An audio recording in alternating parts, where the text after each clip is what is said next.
Hello and welcome to the Michigan Military Technical and Historical Society COVID-19 closure shutdown video series. Today we're going to continue with the behind the scenes tours and give you a kind of a glimpse into our library archive area. So right now we're in the area where we just store our regular books, library type books. So we have them kind of organized loosely by category. As you can see up here, a lot of World War II books. And then we have a rack down here on the end that's all Michigan specific books. We have these two lovely carts of things that have not yet been processed, and here's another one. And then boxes. All these boxes just haven't been put into the system yet. So anybody watching this who wants to come here, after this is all over and help us, we would greatly appreciate it. Anybody out there who's a librarian who can give us some hints on how to better organize this mess, we'd love to have that.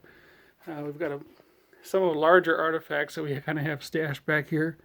We have our stretcher cart and this kind of interesting Vietnam era portable P.O. box. We have this like 1970s vintage video training system. Used cartridges that go in here, and it was a film strip and a cassette. This one sort of works. We have another one down here in a box that doesn't work, and we have a whole bunch of cartridges for it. We're still trying to figure out what we can do with this, and if there's a couple that are kind of cool, if we could figure out how to digitize them or something and make them play, but that's for a future project. Here's what's left of the PS Magazine project. We had a large donation of PS Magazines come in. I believe we now have every copy of PS Magazine from probably 1966 through about 2011. This is the last of them here that need to be cataloged in. We've had some volunteers that were working diligently at getting those put in, and there's almost a light at the end of that tunnel here. And here's our lovely, incredibly ultra-modern cataloging computer that we use back here. On these shelves we have some of our manual collections. These are all full. The boxes that have this little hash mark in the corner have all been entered, so all of these are in the system, so you can look them up. And we can hopefully find things for you if you're doing some research. So there's more, and then we just have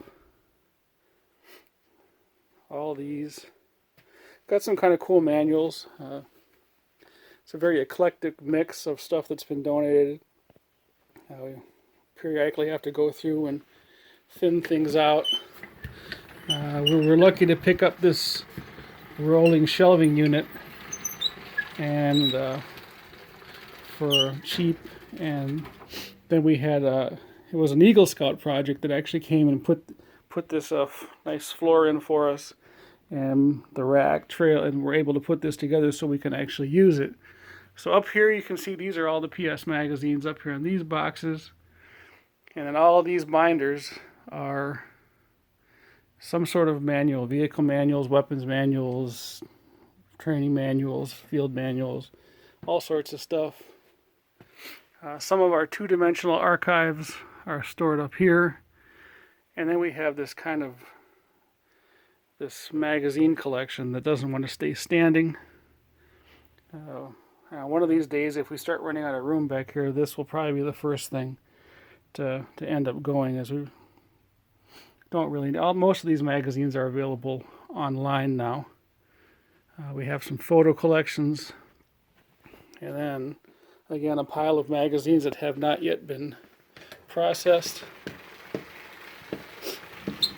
And then most of what we have in this one is empty binders. So we have all these binders and boxes that we can use to fill things up with. Here's all the videos or those film strips for that 1970s training unit.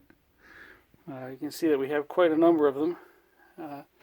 Some very odd topics. So, fallout prediction, and interesting. There's some aircraft ones, there's some weapons ones, and then up on the top here is just our DVD collection that we use for various events and things. Again, this is one of those things that probably needs to be gone through and thinned out. So, kind of give you an idea of our archive library area. It's a bit of a mess because we just don't have the volunteer staff to keep everything as neat as we would like it and keep on top of all the cataloging as much as we would want to. But maybe somebody watching this will come out and help us get this under control. So with that, I'll leave you with a couple Desert Storm Op 4 posters, and we'll see you next time.